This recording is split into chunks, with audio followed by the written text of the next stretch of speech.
जय जय राधे कृष्णा, जय जय राधे कृष्णा। आज के प्रसंग में राधा और बांसुरी का संवाद है। एक बार राधा ने श्री कृष्ण की राह तकते तकते जब परेशान हो गई तो जब काफ़ी देर बाद भगवान आए और अपने अंतर्मुख पर बांसुरी का गायन करने लगे और बांसुरी को बजाने लगे, तब सब सखियां एकत्रित हो गईं। सखियां, गोपियां और राधा रानी काफ़ी देर भगवान के दर्शनों की अभिलाषी बैठी रहीं कि कब भगवान नेत्र खोलें और कब भगवान के दर्शन करूं। किंतु भगवान इतने बांसुरी में मग्न थे कि उन्हें किसी की आने की सुध ही नहीं रही।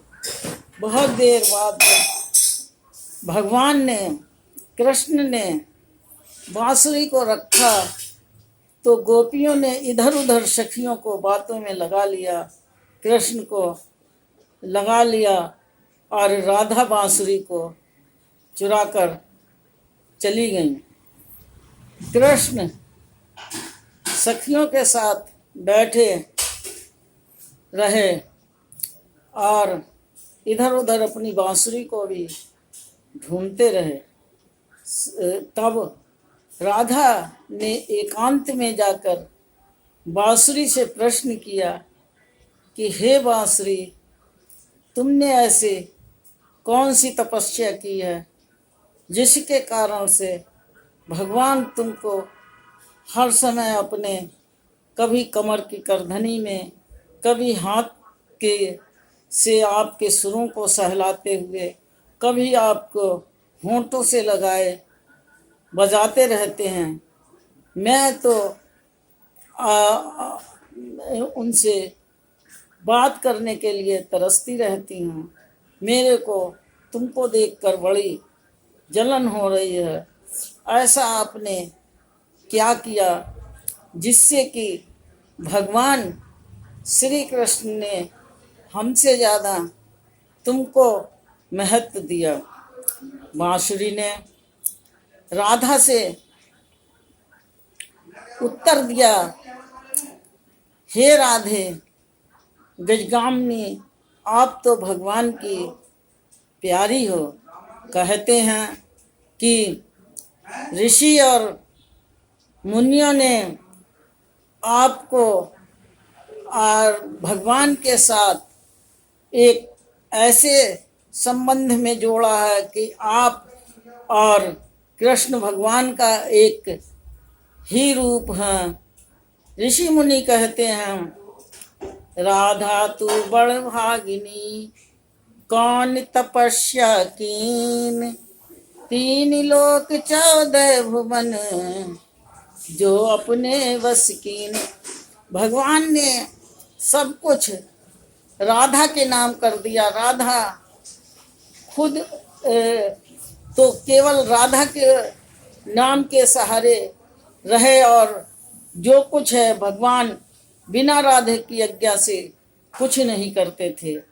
अतः भगवान कृष्ण राधे को इतने प्यारे थे, फिर भी राधा ने जब बांसुरी से प्रश्न किया तो बांसुरी ने यही प्रश्न राधे से किया कि हे राधे, तुम तो भगवान की प्यारी हो और मैं केवल भगवान की दासी हूँ।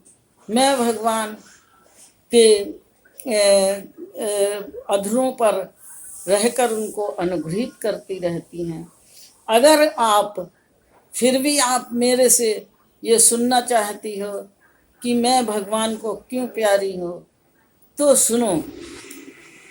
भगवान ने मुझे प्यार करने के लिए मेरे साथ क्या क्या हुआ, ये मैं अपने सारी घटनाओं का विवरण तुमको देती हूँ।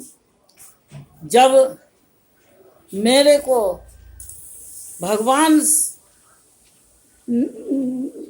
भगवान ने अधरों पर रखा, उससे पहले की ये बहुत सारी घटनाएं हैं।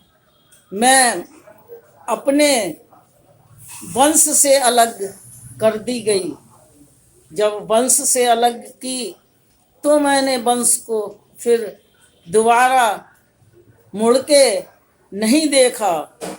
फिर सदगुरु की कृपा ने एक चाकू का धार का काम किया और मेरे को चाकू से छील छील कर खुरदरापन था वो ख़त्म किया और मेरे को चिकना बनाया। जब मैं चिकनी हो गई तब मेरे शरीर में असंख्य छिद्र कर दिए गए। उन छिद्रों को भरने के लिए भी मैंने कुछ नहीं कहा। भगवान ने जब भगवान किसी को अपना बनाते हैं तो पहले लोहे से सोना और सोने से कुंदन बनाते हैं। इसी तरह मेरे को संघर्षों से जूझना पड़ा। जब मेरे को छिद्रों के 7 स्वरों का स्वरूप दे दिया गया तब मेरे को मुंह को तिरछा काट कर इस तरह से मुंह बंद कर दिया गया कि मैं भगवान के गुण के अलावा अपने दर्द या अपने सांसारिक कार्य को सबको भूल जाऊं और मैं केवल भगवान की ही रहूं। उसके बाद मेरे को श्याम वर्ण में रंग दिया गया। जब श्याम वर्ण में रंग दिया गया, मैंने इतने संघर्षों को होते हुए भी किसी से कुछ नहीं कहा और अपने दुखों को बस केवल एक ईश्वर के आराधन में लगाती रही। मैं गुरु के ज्ञान द्वारा मैं भगवान को पाने की चेष्टा करती रही। इस तरह जब मेरे कहीं संकट पड़ गए तब एक बार मेरे मुंह से अनायास ये शब्द निकले, दुखों से अगर चोट खाई न होती, तुम्हारी प्रभु याद आई न होती, जगाते न तुम हा गुरु ज्ञान द्वारा, तो हमसे भी कोई भलाई न होती। जहाँ में किसी का ठिकाना नहीं है, गर तेरे यहाँ भी सुनाई न होती। प्रभु तुमने लाखों ही पतकों को तारा, जो मुझको भी तारो तो मैं ये जानूं। इस तरह से जब भगवान के आगे मैंने अपनी झोली फैलाई तो भगवान ने मेरा श्याम वर्ण करके और मेरे को अधरों पर लगा लिया। राधा कहने लगी, बांसुरी तुम धन्य हो, मैंने तुम्हारे अच्छाई को नहीं समझा। भगवान बांसुरी कहती है कि भगवान जिसे अपना बनाते हैं पहले उसके सारे दोष और दोष को गुणों में परिवर्तित करते हैं, उसके बाद ही अपना बनाते हैं।